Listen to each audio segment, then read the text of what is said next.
Starting our recording. Wonderful. Welcome to Creating an Outstanding Proposal, the budget workshop. If you were not able to make it to the narrative workshop, the recording will be available to you along with the slides very shortly. We're thrilled to have you here.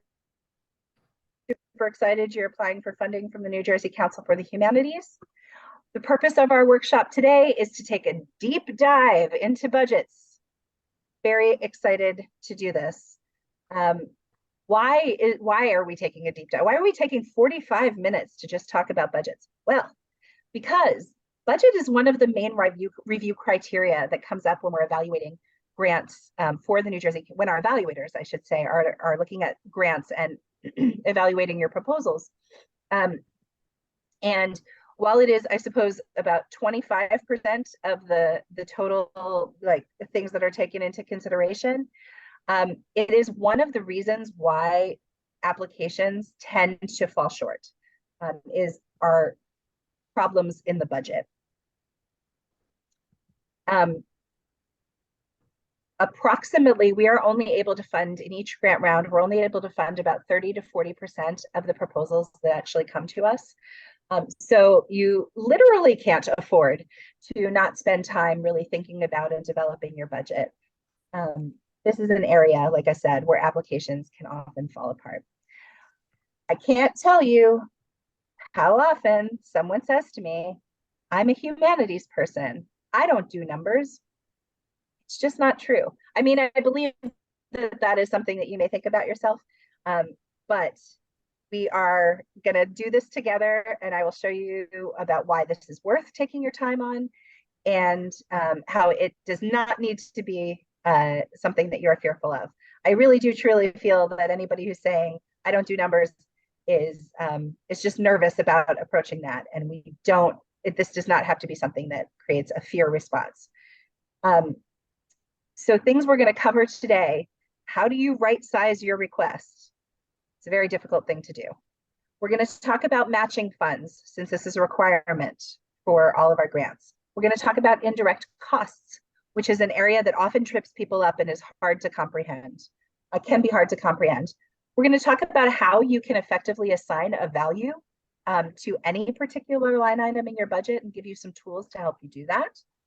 We're going to talk about how your budget is a story, because I think that's something that has really helped me in understanding the value of and how I think about budgets. And then we're going to take a look at a sample project and their budget, and how it helps us to understand what the organization was looking to do in their grant project. I should also mention that we have some worksheets that we've developed to help you through both the narrative and the budget. Sort of pre-work worksheets that might be helpful for you to just read through and think about, may be helpful for you to actually, write some stuff down about. It's entirely up to you. They do not have to get handed back to us in any form, but they're there as a resource for you, just like this workshop, just like all of the other resources we provide, like one-on-one consultations and draft review. And we'll go back over those at the end as well. So jumping right in, let's talk about right-sizing your request.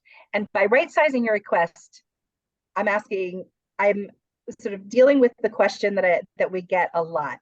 How much money should I ask for? This is probably the most difficult decision that you make when you're applying for a grant.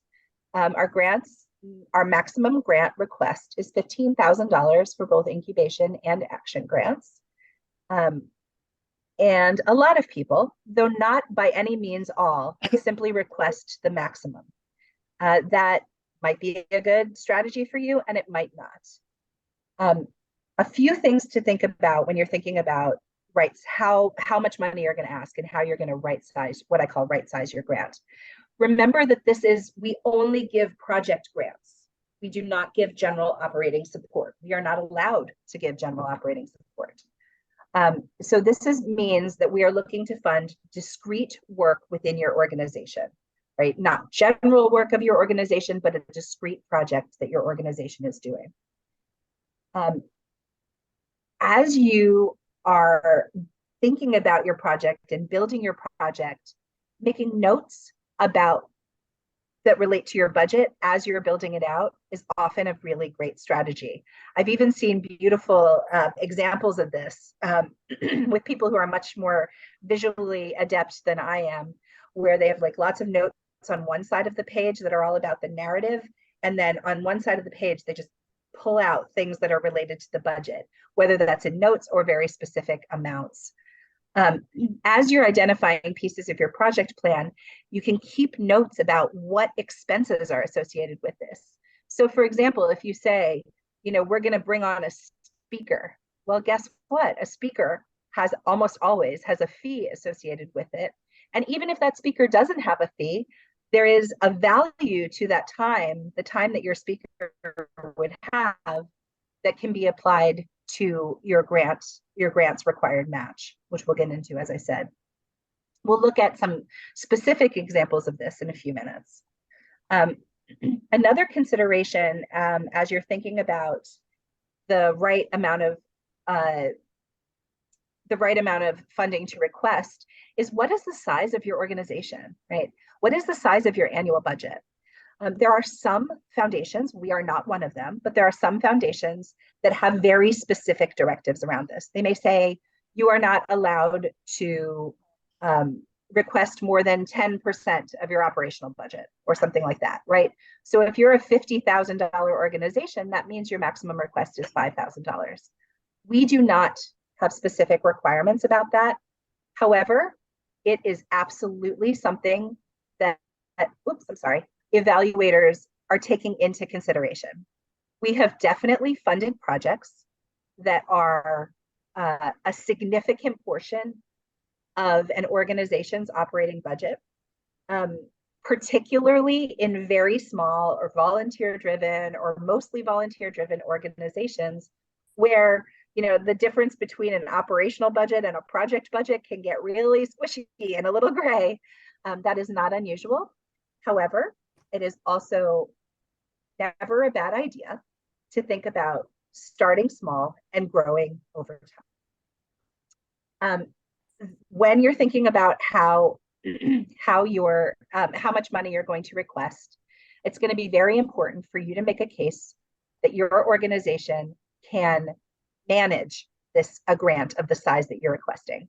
So if your organizational budget over the last several years has been somewhere in the like $5,000 to $10,000 range, and you're requesting $15,000, this is actually more money than you've ever shown us you can handle.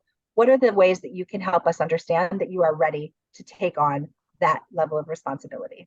Because the very last thing that we want from you is to send some of your money back unspent. We hate that. It ends up being a lot of paperwork, and we don't like giving money back to the National Endowment for the Humanities, not ever. Finally, one more thought about, as you're right-sizing your request and how much you're going to be requesting, remember that you have to match the funds that you request. So if you're requesting $15,000, you need to put up $15,000 on your end as well.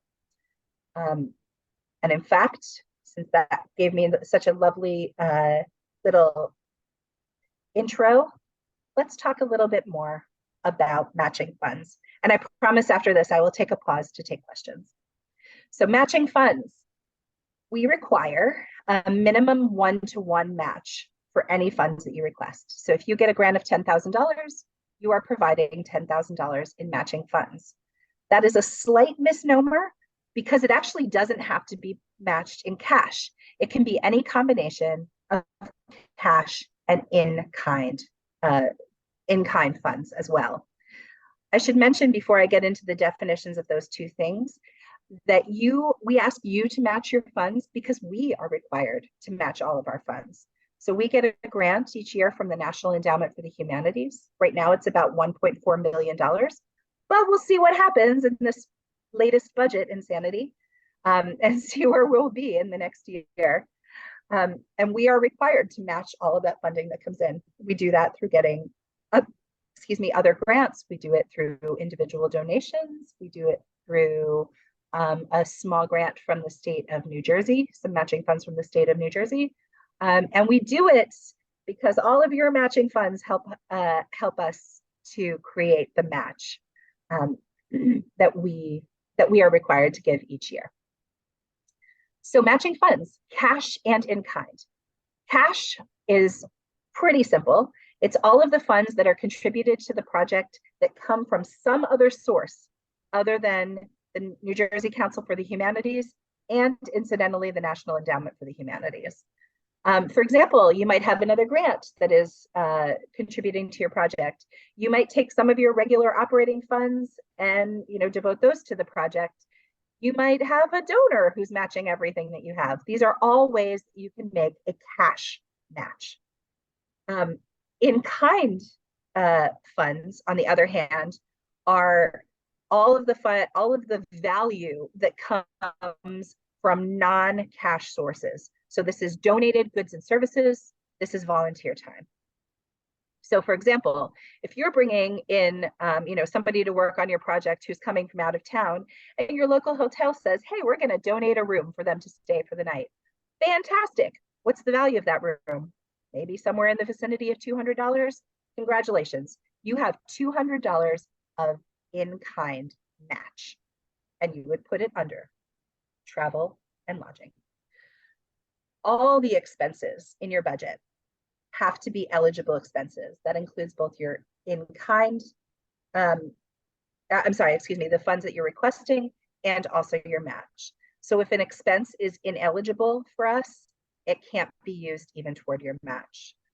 There is very detailed eligibility in our grant guidelines, but some of the most common ineligible expenses that we often talk about, things like awards, scholarships, re-grants of your own. You can't do any of that with our funding and you can't match it.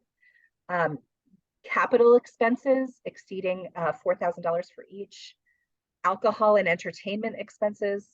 These are all ineligible expenses associated. And like I said, there's a lot more detail about this in our eligibility guidelines. I should mention also that it's the total request that needs to be matched, not each individual line item. So if you're requesting, let's say, $2,000 toward some of your staff costs, you don't have to match $2,000 exactly. It's just at the very bottom of your budget when you're asking for your total request, that total request needs to be matched, not each individual line item. I should also mention that indirect costs, which we are going to talk about next, can only be included as a request. They cannot be used in the match. There is one slight thing that looks like an exception to this, but is technically not an exception that I will get into. But before I do that, does anybody have any questions about matching funds or right-sizing your grants? Feel free to raise your hand, type in the chat, or unmute yourself and start talking.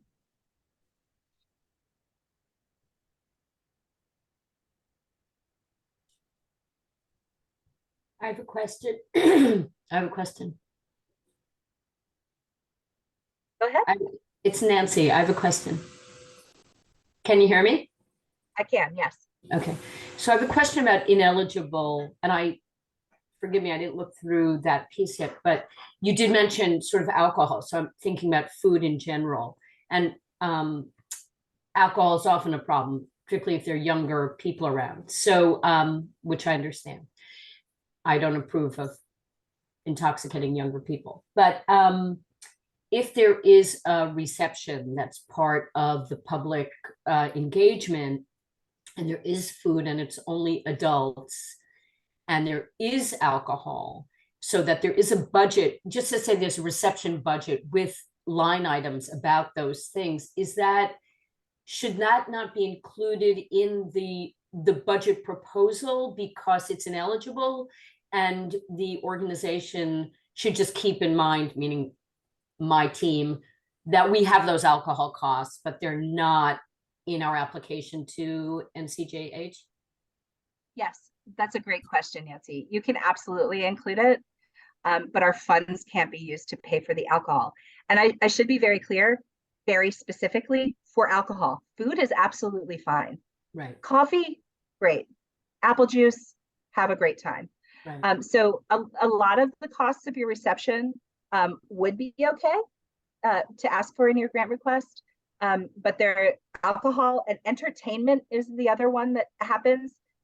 Now, certainly there are aspects of entertainment that may be foundational to your project, but let's say you're having a reception and you have, a DJ there, right? That is an entertainment cost, as opposed to saying you're doing a program that's about a particular type of music and you're going to have, a performer there who's also going to talk about it. That's not an entertainment cost. That's foundational to it. Does that help a little bit? Okay, great. Someday I'm going to create the Gigi Naglack wine fund for the New Jersey Council for the Humanities, and my funds will all be able to be used only for the purchase of wine. Basil, you have a question. You need a project that will showcase microbrewing and organic wine production in the Garden State. Exactly. And show how it's part of the cultural enrichment of agriculture in New Jersey. There you go. We have talked about this. You still can't pay for the alcohol for it. It just drives me crazy. The federal government is really specific about this. It's an interesting thing. Basil, you had a question. Yeah, we are a nonprofit community organization. I was thinking about sometimes we are having in-kind donations, like when we have, let's say, an outside event, like a concert, and one of our community member own a business. He's sound systems business. So let's say he brings his own sound system to the concert or festival that we're organizing. How can I put this onto the budget as an in-kind donation? Yep, that's exactly what it is. It's a donated goods or services. Find out from him what the value of that, if he was hired to do that, the market value. We're actually going to talk about this in a moment, how you value amounts, but whatever it would cost him to do, if he was hired to do that, that is the value in the in-kind on that side. Alexis, hi. Hi, good to see you. Quick question off of Nancy's question, I believe. So, if we are to include these ineligible expenses still in our budget, does that mean that it would be okay for our budget to go over the max, because say the max would cover the eligible expenses, but then the ineligible expenses we wouldn't be expecting to come from, and so so if our budget is like 15,200 or whatever. So your issue is that it would relate to your match. So there's actually a different column for that in the budget form. So your request is still going to come in at 15,000 because that's an ineligible expense. You can't ask us for that money. But you would put it in your match, and your match would slightly exceed the required 1-to-1. Oh, okay. So yes, almost, but I thought we couldn't include in our match ineligible items. It's one of those things where if it was if you had, for example, a match, right? Your match said wine for reception, that actually can't count toward your match. Now, if wine is sort of like pulled into reception expenses, it's not going to be able to be pulled out quite that well. Do you know what I mean? Similarly, if you were going to say we're going to match this by buying a building for $100,000, well, no, you can't do that. You can't match your $15,000 grant by buying a building for $100,000, even if the project is taking place inside of that building, because capital expenses are not allowed. So as far as these, like the tiny expenses, they usually just kind of get folded in and it's not a big issue. But some people have asked for like directly ineligible expenses as part of their match, and that becomes a problem. Does that make sense? Okay. Yes, got it. Thank you. Sure. It's one of those things that ends up relating to larger NEH grants more than it relates to the New Jersey Council for the Humanities, I have to be honest, and our tiny grants. Okay, I'm going to keep moving on, but please don't hesitate to hop in with more questions if you have them, okay? I started talking a little bit about indirect costs. This is a particularly difficult topic. It can be a little confusing. So we'll do our best to try to shine some light here. Indirect costs are also known as administrative costs or overhead costs. They are the costs of doing business, is what I like to say. They're incurred by your organization through the day-to-day operations, but they're not necessarily attached to a specific activity. These are the costs of keeping the lights on. These are often the costs of things like bookkeeping, right? Your bookkeeper, whoever is the person who does that, isn't usually sitting there saying, I spent 5 minutes on the NJCH grant project, and then I spent 20 minutes on this other project that we do, right? So it's sort of generalized expenses. These are costs that are real and that we encourage you to consider when you're putting together your project budget. Your project is part of the work of your organization, and you can request for us to help support the general work of your organization, and the organization can keep going. For most of our applicants, the number that is helpful is 10%. You can request up to 10% of project expenses as an indirect cost. I mentioned you can request because this has to be part of your request. You can't use those overhead costs as part of your match. However, I should mention that if you are an organization that has a negotiated indirect cost rate analysis, a NICRA, with the federal government already, you may use your NICRA rate. Specifically the rate that relates to the type of work that you're doing, because often there's multiple rates. You may use your NICRA rate, which sometimes is higher than 10%. If you do have a NICRA and you wish to use your NICRA rate, you need to submit a copy of your NICRA along with your project proposal. If that relates to you, please, by all means, let's talk about it in advance before while you're building your project budget. You do not need to itemize your indirect costs.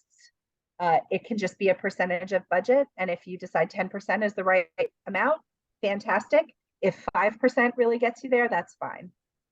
And this is of your total project costs. So there's no need to say, you know, this is how much of the electric bill we're going to cost this one, and this is how much of the toilet paper. No. General costs associated with your project. That's the basics on indirect costs. And as you're developing your project, if you have specific questions about it, by all means, send them our way. Before we take another break for questions, I'm going to talk through assigning value. Basil was kind enough to bring this up in a question, and we'll get into a little bit more about it now. How do you figure out the value of an in-kind donation, right? This is the market value of goods and services. So what would it cost you to rent that room if you had to pay to rent that room? What would it cost you to hire that person if you were going to hire that person? If they're donating it, fantastic. The market value of goods and services, of people's time, is what you use here.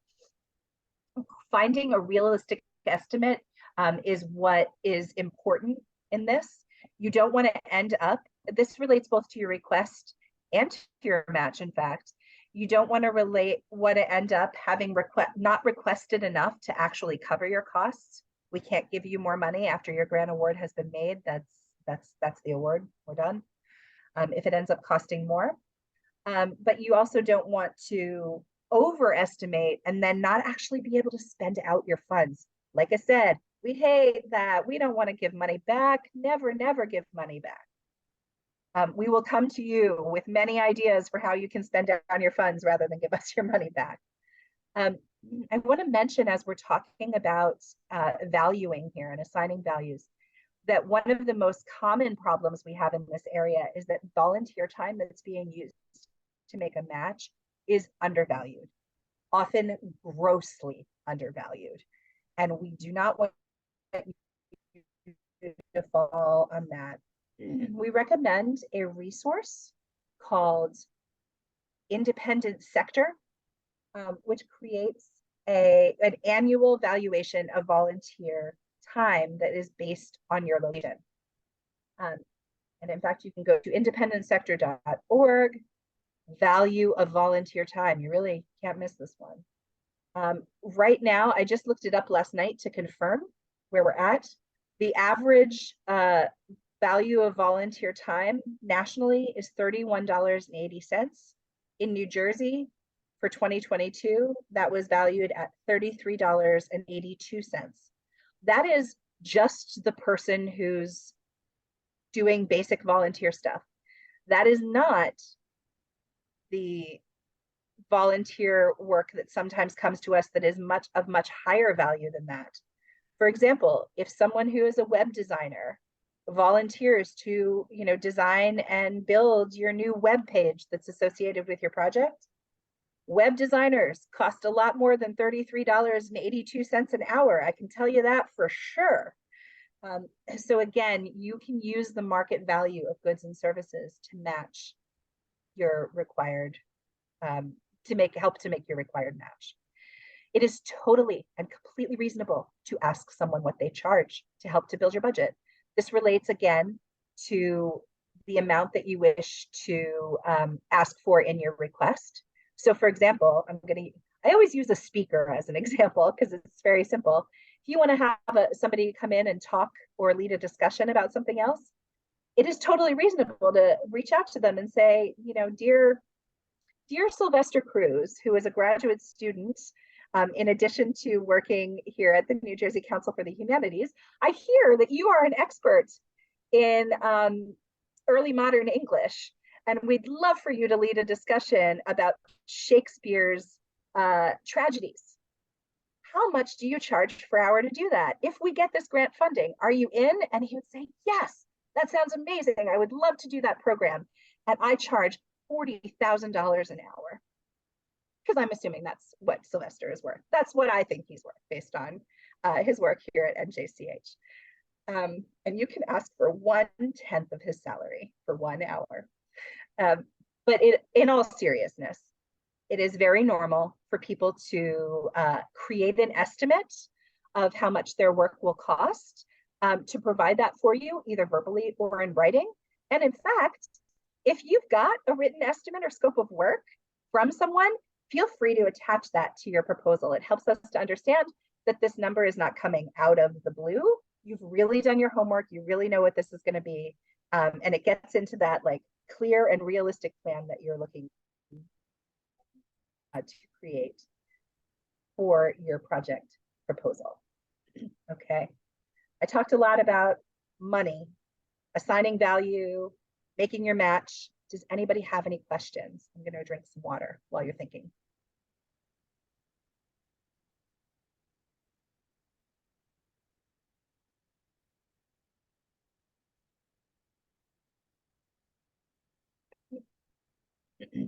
Hearing none, I'm going to keep on cruising. So this last sort of idea that I'd like to talk through is this idea that your budget tells a story. I think a foundational part of understanding what I mean when I'm talking about this is that NJCH, along with other project grant funders, we fund projects. We don't fund ideas.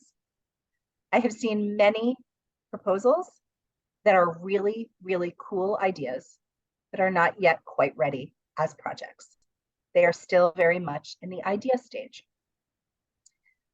Creating a strong project plan. This is one of the things we talk about, right? You need to have a strong plan for how you're going to actually do this. Includes creating realistic cost estimates as part of that plan, right? Building your budget. Evaluators read through the project plans and then they look at their budget, at your budget. Actually, some of them start the opposite way. I always start the opposite way, but often they read through your project plans and then start looking at the budget and say, that sounded really interesting. Can I see how they're going to actually accomplish it? So they're looking for those costs that you mention in your proposal to be reflected in your budget. For example, if you mention that you're hiring a consultant, it's very helpful for us to see a line item that says project consultant right there and how much it's going to cost. If your project is going to run for 6 months, those cost estimates need to be based on 6 months of work, right? For me, 6 months of my work is half of my salary, not my full salary.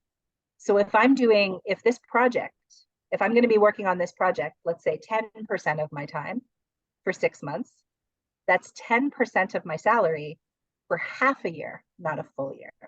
That is the cost estimate. So these are the kinds of important details, the detail orientation of a budget that can be really important. Helping you out in that is the opportunity to show your work. This sounds like my 6th grader's math class. She talks about this all the time. I got this one wrong because I didn't show my work. She's very, very good at math. So she tends to get to an answer before she even has to write down the work. I always have to write down the work. But a brief description of how you arrived at the cost can really help evaluators assess how realistic your budget is, right? So if you say, $50,000 salary for the project director times 10% of the time, right? And that's just a couple of words that you'd put in there. Shows me why you're asking for $5,000 toward the project director's salary. Now I understand it, right? It's going to be a whole year. Her salary is $50,000. Fantastic, $5,000. Got it. Totally understand. We do provide, while a lot of this can fit actually into your budget document, we also do provide additional space for what we call budget narrative, right? Or further description. So if you need to use a few more words to describe, we provide space for that. It's not a requirement, but if you think something is not clear, feel free to put some additional language around it. One of the most sort of heartbreaking examples that I've had, and if you've been in a workshop with me before, you've probably heard this before, so I'm sorry. I gotta find some new examples, but this was a really obvious one. Was a number of years ago, an organization was applying for funding for walking tours throughout the county. In fact, it was multiple cities throughout the county. And I loved the project. I thought it was really, really cool. Evaluators were really enthusiastic about the project and the stories they were going to tell through these walking tours, the opportunities that they had, how they were building on an existing walking tour in one spot and spreading out to other cities in the area. Very cool project. 3/4 of their budget, and I'm not exaggerating, 3/4 of their request was for buses. The narrative didn't mention where buses were required at all.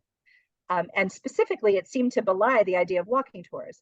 Now, we were talking about it, and we could imagine any number of places where buses might have been needed, but it was completely unclear in the narrative, and they didn't end up scoring very well because of it.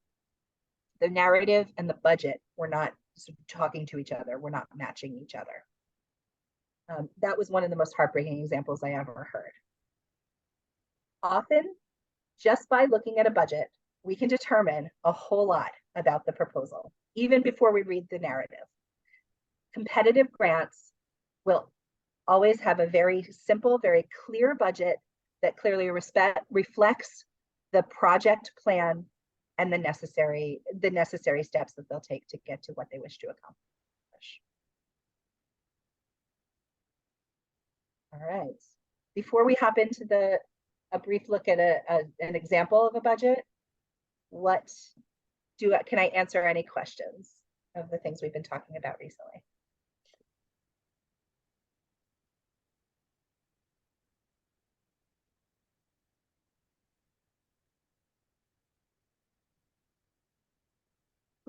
Okay. Again, don't hesitate to drop questions in the chat or to raise your hand if you a question. Okay, so let's look at our sample project. For those of you who were in the narrative part, we already talked a little bit about this project very, very, very briefly. The Roebling Museum in 2011, nope, 2021. Wow, took 10 years off of that one. In 2021, the Roebling Museum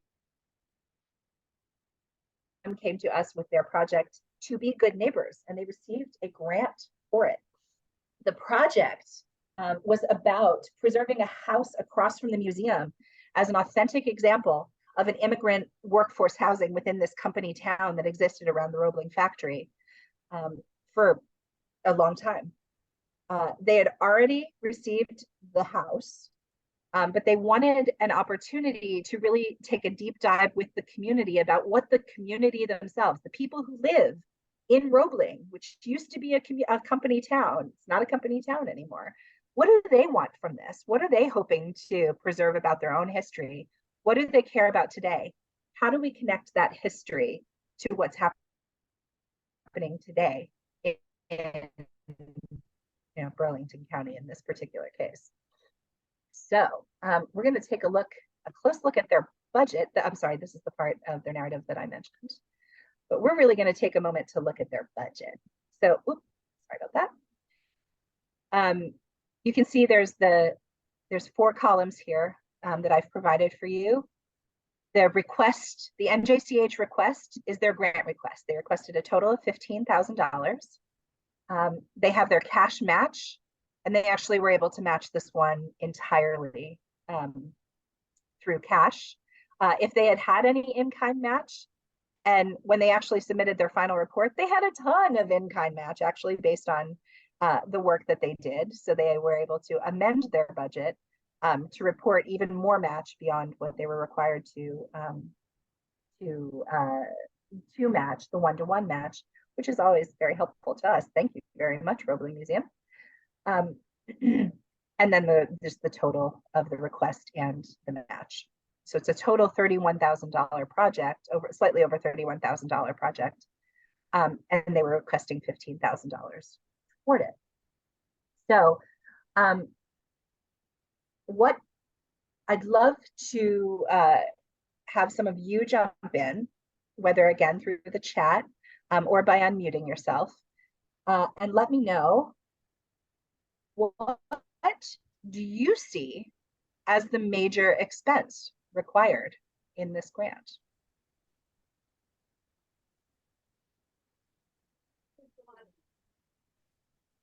What did they need money to do? Bring in the consultants. Yep, that's the majority of their request, right? $10,000 is going to 2 consultants, Sarah Farron and Michelle Moon.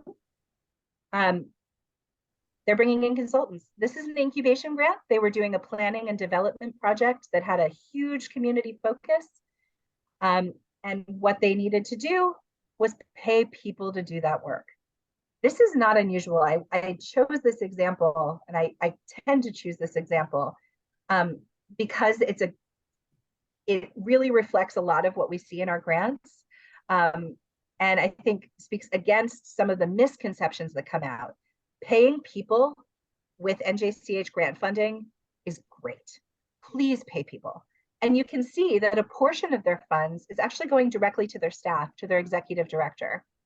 She anticipates spending about 30% of her time on this project. And I think it was half time, about 6 months. I think it was a 6-month-long project, though I'd honestly have to look it up again to confirm that.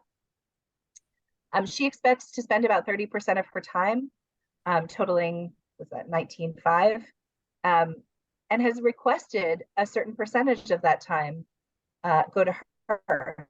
So paying for your own staff expenses is totally reasonable. Paying to bring in people whose expertise you need from outside is totally reasonable using our funding. The nature of humanities work means that a lot of what we need money to do is pay people. It tends to be the most expensive piece of any project. And it's a very reasonable thing for you to do with NJCH funding. How did they do on the matching? Did they make it?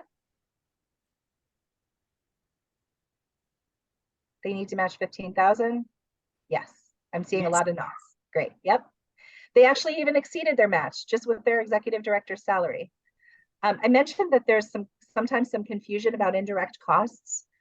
We do not include salary of significant project personnel as an indirect cost. So in this case, the executive director was playing a huge role in the project team. So she is a project expense, not an indirect cost. This relates often to larger institutions in particular. So those are things we can always talk through on a case-by-case basis if you have questions. But usually significant project expenses related to personnel do not count toward your indirect costs, but actually count toward your project expenses. Speaking of indirect costs, though, they included some indirect costs, and we were really happy to see this. I think I totaled this up. This ends up being like 8% of their total project costs. It's not 10%. They would have exceeded what they wanted to match at that point. But they're under the 10% threshold that we have. And this means they have some sort of funding that can go, generally speaking, back into the organization to cover the costs of doing business beyond the specific project expenses. This is something that we really appreciate people thinking about and including when they can within their projects. And then they've got a little bit of money here for supplies.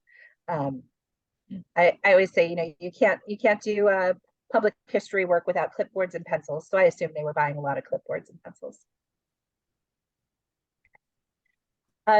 Nancy asked, do we have an example of a budget for an action grant? This is a very streamlined budget, very simple budget. You are correct. I do have examples of action grant budgets, and unfortunately, I don't have one that's right at hand. But I'd be happy to provide an example for you, Nancy, or for anybody who wants it, you're welcome to just request it. The thing I can say is they're not necessarily a whole lot bigger than this.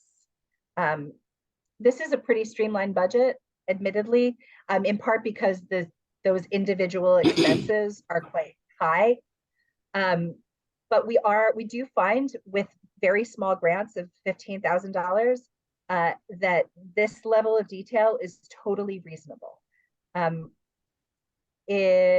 example, when you're talking about $600 worth of supplies, I think there's a little more detail in the narrative about what kinds of supplies they need. But honestly, if they had just sort of said administrative supplies for this project at $600, I don't know that I need a whole lot more detail than that. If they were asking for $5,000 worth of supplies, I'd have a lot more questions.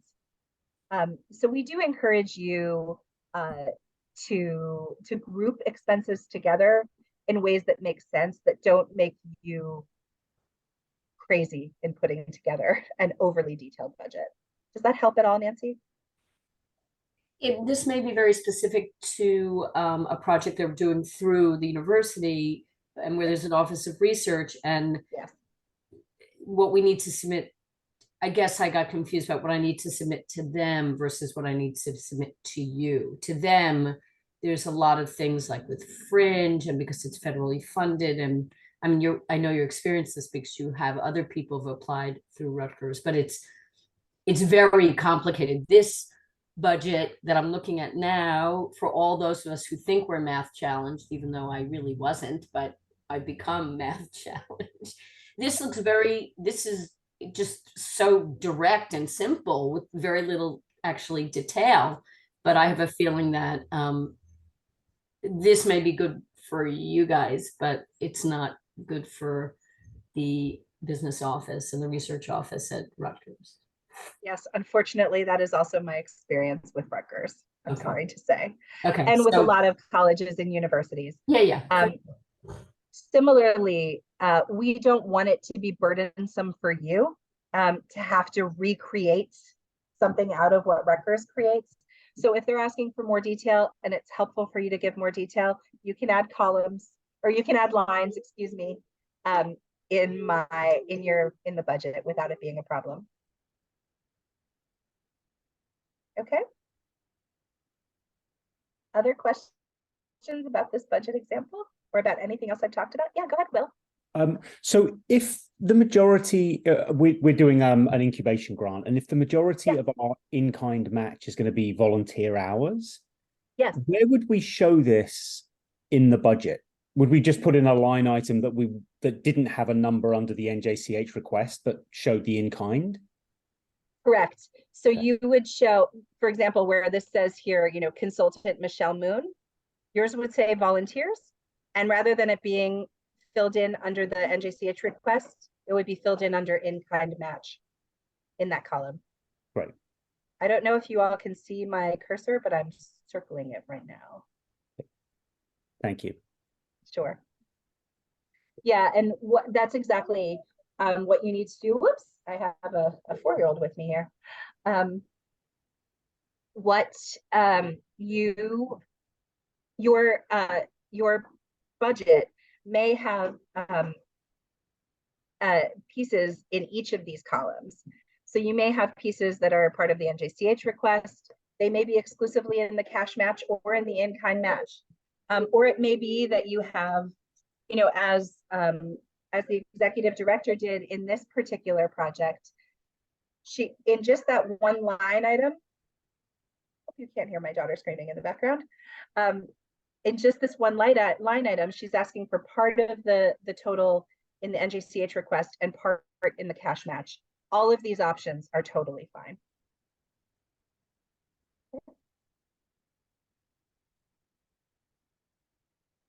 Well, I'm mindful that we are rapidly approaching the end of our time.